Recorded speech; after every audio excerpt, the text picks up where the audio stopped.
नमस्कार दोस्तों, मैं एसपी शर्मा और आज हम चर्चा करेंगे कि आयुर्वेद के माध्यम से हमारी जीवन शैली कैसी होनी चाहिए और उस जीवन शैली को सुखद और स्वस्थ बनाने के लिए, अपने शरीर को स्वस्थ और निरोगी बनाने के लिए, निरोगी काया प्राप्त करने के लिए हमारा भोजन किस प्रकार का होना चाहिए जो कि सुपाच्य और सुरुचिपूर्ण हो।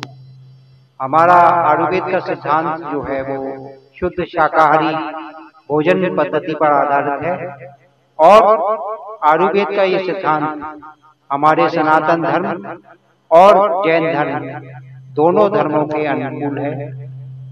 जैन धर्म और सनातन धर्म पद्धतियों में शुद्ध शाकाहारी और सुपाच्य भोजन ग्रहण करने की आज्ञा प्रदान की गई है। उसका वर्णन किया गया है हमारे शास्त्रों में, हमारे धर्म ग्रंथों में।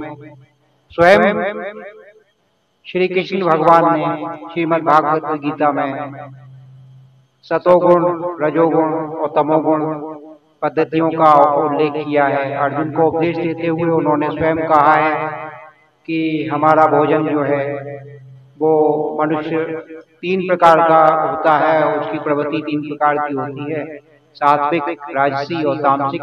और उसी प्रवृत्ति के अनुरूप ही वो भोजन ग्रहण करता है, सात्विक भोजन ग्रहण करता है या राजसी या तामसिक भोजन। तो हमें अपने जीवन को स्वस्थ बनाने के लिए, सुखद बनाने के लिए सात्विक भोजन ग्रहण करना चाहिए। वर्तमान समय में अगर हम बाहर जाते हैं कहीं तो हमने देखा है कि जैन भोजन और वैष्णव भोजन, वैष्णव थाली, जैन थाली उपलब्ध होती है। तो उसका उद्देश्य यही है कि हमें शुद्ध शाकाहारी भोजन जिसमें दाल है, चपाती है, हरी सब्जी है, सलाद है, ये सब हम ले सकें जिससे कि हमारा जो शरीर है वो स्वस्थ रह सके। इस पद्धति में हमारी जो भारतीय रसोई होती है उसमें जो हमारे भारतीय मसाले हैं जिसमें जीरा है, हींग है, मेथी है, अजवाइन है, सरसों है, लौंग है, इलायची है, दालचीनी है, तेज पत्ता है, इन सब चीजों का भी इसीलिए उपयोग किया जाता था कि हमारा जो शरीर है वो स्वस्थ रहे।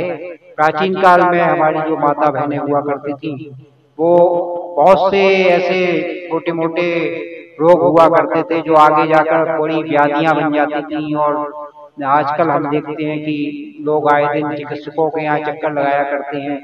तो वो उन साधारण उपायों से ही, उन भारतीय मसालों के माध्यम से ही गैस है, अपच है और बहुत से रोग हैं जो आगे जाकर डायबिटीज, ब्लड प्रेशर और बहुत सी महामारियों का रूप ले लेते हैं, उनसे बचाने में सार्थक सिद्ध होते थे। और इसी क्रम में जो भोजन है वो रात्रि में नहीं करना चाहिए, संध्या समय यानी कि सूर्य अस्त होने से पहले ही हमें भोजन कर लेना चाहिए। ये दोनों हमारे सनातन धर्म में और जैन धर्म में भी इसका उल्लेख किया गया है कि रात्रि भोजन से बचना चाहिए और रात्रि भोजन को पूर्णतः निषेध बताया गया है।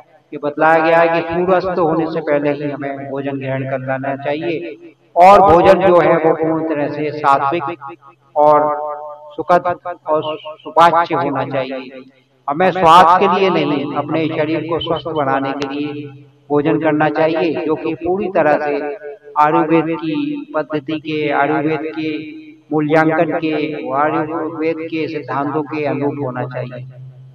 धन्यवाद। तभी हम सुखद और सफल जीवन बना सकेंगे।